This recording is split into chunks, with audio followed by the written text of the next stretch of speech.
Police power ન્યૂઝમાં આપનું સ્વાગત છે। એક રસ્તો બે આસ્થા અને કોમી એકતાનું જૂના ડીસા। 17 શહીદ જનતા માડીના ઉર્સમાં ઉમટ્યું માનવ મહેરામણ। હિન્દુ મુસ્લિમ સહિત હજારો શ્રદ્ધાળુ બન્યા ભાઈચારાના સાક્ષી। એક ગામ બે જગ વિખ્યાત આસ્થાના કેન્દ્ર।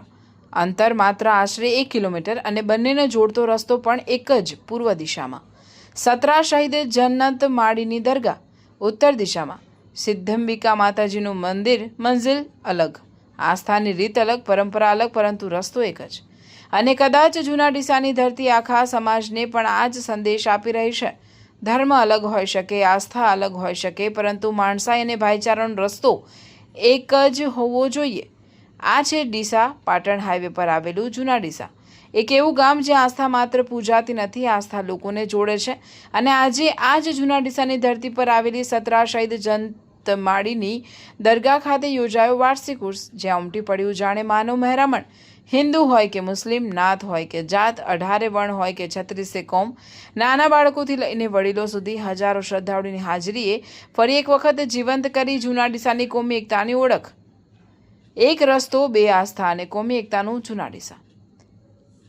બનાસકાંઠાના ડીસા પાટણ હાઈવે પર આવેલું જૂના ડીસા આ ગામની પૂર્વ દિશામાં આવેલી છે 17 શહીદ જનત માડીની દરગાહ અને ઉત્તર દિશામાં આવેલું છે સિદ્ધાંબિકા માતાજીનું મંદિર। બંને વચ્ચેનું અંતર આશરે 1 કિલોમીટર અને સૌથી ખાસ વાત, બંનેને જોડતો માર્ગ પણ એક જ છે। એક જ રસ્તેથી કોઈ દરગાહે દુઆ કરવા જાય છે અને એ જ રસ્તેથી કોઈ માતાજીના દર્શન કરવા જાય છે। આ જ જૂના ડીસાની વિશેષતા છે। આસ્થા અલગ, પરંતુ સહઅસ્તિત્વ અને ભાઈચારાની ધરતી એક। ઉર્સમાં ઉમટ્યું માનવ મહેરામણ। દર વર્ષની જેમ આ વર્ષે પણ 17 શહીદ જનત માડીની દરગાહ ખાતે ઉર્સનું આયોજન કરવામાં આવ્યું। મોટી સંખ્યામાં હિન્દુ મુસ્લિમ ભાઈ બહેનો, મહિલાઓ, યુવાનો, વડીલો અને નાના બાળકો સહિત હજારો શ્રદ્ધાળુઓ અહીં પહોંચ્યા। આ ઉર્સની સૌથી મોટી ઓળખ માત્ર ભીડ નથી, તેની સૌથી મોટી ઓળખ છે કોમી એકતા। કોઈના જાતના ભેદભાવ વગર 18 વર્ણ અને 36 કોમના લોકો સાથે મળીને વર્ષોથી આ કાર્યક્રમને સફળ બનાવતા આવ્યા છે। કોઈ દરગાહે માથું ટેકવા આવે છે, કોઈ દુઆ કરવા, કોઈ પરિવાર સાથે મેળાનો આનંદ માણવા, તો કોઈ વર્ષોથી ચાલી આવતી પરંપરા નિભાવવા। પરંતુ અહીં પહોંચ્યા પછી સૌની ઓળખ એક શ્રદ્ધાળુની। આગલી રાત્રે સંદલની પરંપરા। ઉર્સની આગલી રાત્રે દરગાહ ખાતે પરંપરાગત રીતે સંદલનો કાર્યક્રમ યોજાય છે અને ઉર્સના દિવસે સવારથી શ્રદ્ધાળુઓનો પ્રવાહ શરૂ થઈ જાય છે। સમય પસાર થાય તેમ ભીડ વધતી જાય અને આખું વિસ્તાર વિશાળ મેળામાં ફેરવાઈ જાય છે। બાળકોના ચહેરા પર ખુશી, વડીલોની આંખોમાં શ્રદ્ધા અને સમગ્ર વાતાવરણમાં ભાઈચારાની અનુભૂતિ। સદીઓ જૂની લોકવાયકા। 17 શહીદ જનત માડીની દરગાહ સાથે અનેક પ્રાચીન લોકવાયકાઓ પણ જોડાયેલી છે। સ્થાનિક લોકવાયકા મુજબ આ સ્થાન આશરે 700 થી 800 વર્ષ પ્રાચીન હોવાનું માનવામાં આવે છે। જો કે આ સમયગાળાની સ્વતંત્ર ઐતિહાસિક પુષ્ટિ અલગ સંશોધનનો વિષય છે। પ્રચલિત લોકવાયકા મુજબ અહીં 16 ભાઈઓ અને એક બહેન સાથે જોડાયેલી શહાદત અને આસ્થાની કથા છે। આ બહેનને લોકો શ્રદ્ધાપૂર્વક જન્નત માડી નામથી ઓળખે છે, જ્યારે એક ભાઈને શહેનશાહ વલી નામથી ઓળખવામાં આવે છે। અને આ પરંપરાને કારણે આ સ્થાન 17 શહીદ જનતા માડીની દરગાહ તરીકે પ્રસિદ્ધ છે। પોપટની મજારની અનોખી લોકવાયકા। આ દરગાહ સાથે એક બીજી રસપ્રદ લોકવાયકા પણ જોડાયેલી છે। સ્થાનિક લોકોના જણાવ્યા પ્રમાણે અહીં 17 શહીદો સાથે જોડાયેલા એક પાલતુ પોપટની મજાર પણ આવેલી છે। પેઢીઓથી આ કથા લોકો સાંભળતા આવ્યા છે અને આજે પણ અહીં આવતા લોકો માટે આ લોકવાયકા વિશેષ કુતૂહલનો વિષય છે।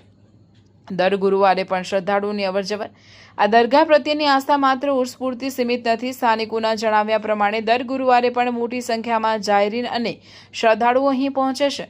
કોઈ દુઆ કરવા, કોઈ માથું ટેકવા, તો કોઈ પોતાની મનોકામના લઈને આવે છે। અનેક શ્રદ્ધાળુઓની વ્યક્તિગત માન્યતા છે કે અહીં શ્રદ્ધાથી માંગેલી મુરાદ પૂર્ણ થાય છે। આ વ્યક્તિગત આસ્થાનો વિષય છે, પરંતુ એક વાત સ્પષ્ટ છે, પેઢીઓ બદલાઈ, પરંતુ આ સ્થાન પ્રત્યેની શ્રદ્ધા આજે પણ જીવંત છે।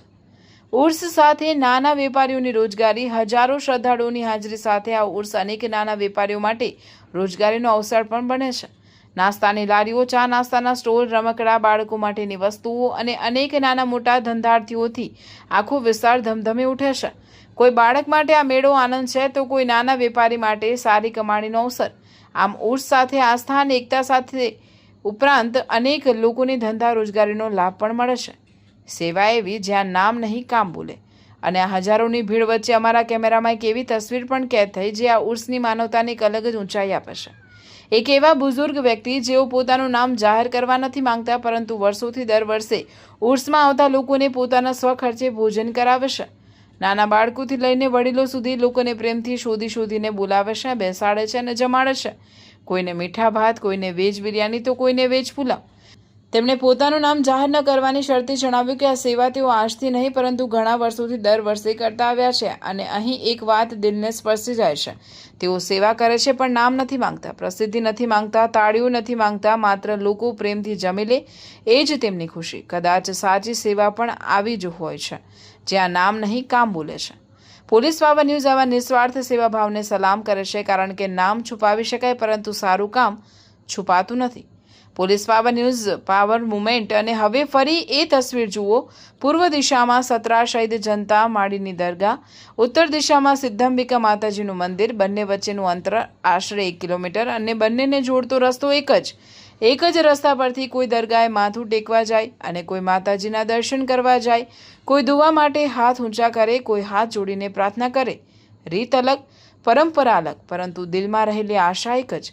પરિવાર ખુશ રહે, બાળકો આગળ વધે, જીવનમાં સુખ અને શાંતિ રહે. કદાચ આ રસ્તો માત્ર 2 ધાર્મિક સ્થળોને નથી જોડતો, આ રસ્તો 2 આસ્થાઓને, 2 પરંપરાઓને અને માણસને માણસ સાથે જોડે છે.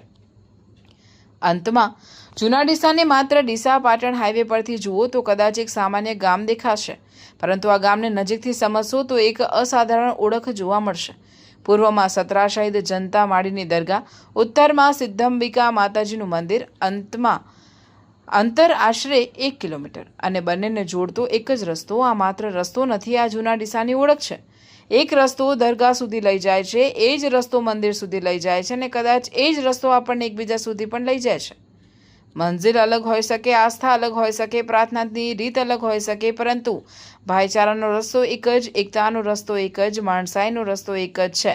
અને આ ઉર્સે ફરી એક વખત બતાવ્યું, કોઈ અહીં શ્રદ્ધા લઈને આવે છે, કોઈ રોજગારી માટે આવે છે, કોઈ પરિવાર સાથે મેળો માણવા આવે છે અને કોઈ એવું પણ આવે છે જે પોતાનું નામ છુપાવીને અજાણ્યા લોકોને જમાડવામાં પોતાની ખુશી શોધે છે. આ જ છે જૂના ડીસા, જ્યાં આસ્થા છે, સેવા છે, ભાઈચારો છે અને કોમી એકતાની જીવંત પરંપરા છે. નકશામાં ગામ નાનું હોઈ શકે પરંતુ તેની વિરાસત મોટી હોઈ શકે છે. 2 આસ્થાના કેન્દ્રો વચ્ચેનું અંતર આશરે 1 કિલોમીટર હોઈ શકે પરંતુ ત્યાંથી નીકળતો એકતાનો સંદેશ આખા ગુજરાત અને ભારત સુધી પહોંચી શકે છે. અને એટલા માટે આજે પોલીસ પાવર ન્યૂઝ જૂના ડીસાની ધરતી પરથી એક જ સંદેશ આપશે. પૂર્વમાં દરગાહ, ઉત્તરમાં મંદિર, મંઝિલ અલગ, આસ્થા અલગ, પરંતુ રસ્તો એક જ. કારણ કે રસ્તાઓ માત્ર જગ્યાઓને નથી જોડતા, ક્યારેક રસ્તાઓ દિલોને પણ જોડે છે. ડીસા પાટણ હાઈવે પર આવેલા જૂના ડીસાથી સતરા શહીદ જનતા માડીના ઉર્સની આસ્થા, સેવા, રોજગારી, ભાઈચારો અને કોમી એકતાની આ ખાસ તસવીર સાથે હું છું મેઘા Agravat, Gujarat state bureau chief, અને આપ જોઈ રહ્યા છો પોલીસ પાવર ન્યૂઝ. અમે માત્ર ઘટના નથી બતાવતા, અમે એ વિરાસત પણ દુનિયા સામે લાવીએ છીએ જે સમાજને તોડતી નહીં, જોડતી હોય. સતરા શહીદ જનત માડીની આસ્થાને સલામ, સિદ્ધંબિકા માતાજીની મહિમાને નમન, નિસ્વાર્થ સેવાને સલામ અને જૂના ડીસાની કોમી एकता सलाम. जय हिंद, जय भारत. और मैं यहाँ पर उर्स में 10 साल आती हूँ. 700-800 साल से ये जन्नत माड़ी का उर्स चलता आ रहा है और हिंदू मुस्लिम सब आते हैं यहाँ पर. और जो भी आता है और यहाँ पर दावत भी आम रखी जाती है और खाना खा के सब जाते हैं. और यहाँ पर बहुत अच्छा प्रोग्राम होता है 10 साल और संदल भी होता है जैसे, तो बहुत अच्छा यहाँ पर. और गुरुवार को भी यहाँ पर सब अच्छी पब्लिक आती है. जन्नत माँ का उर्स है और आप भी हो सके तो आ सको. 10 साल 708 साल से यहाँ पर चालू है ये उर्स और अभी भी नियाज चालू है.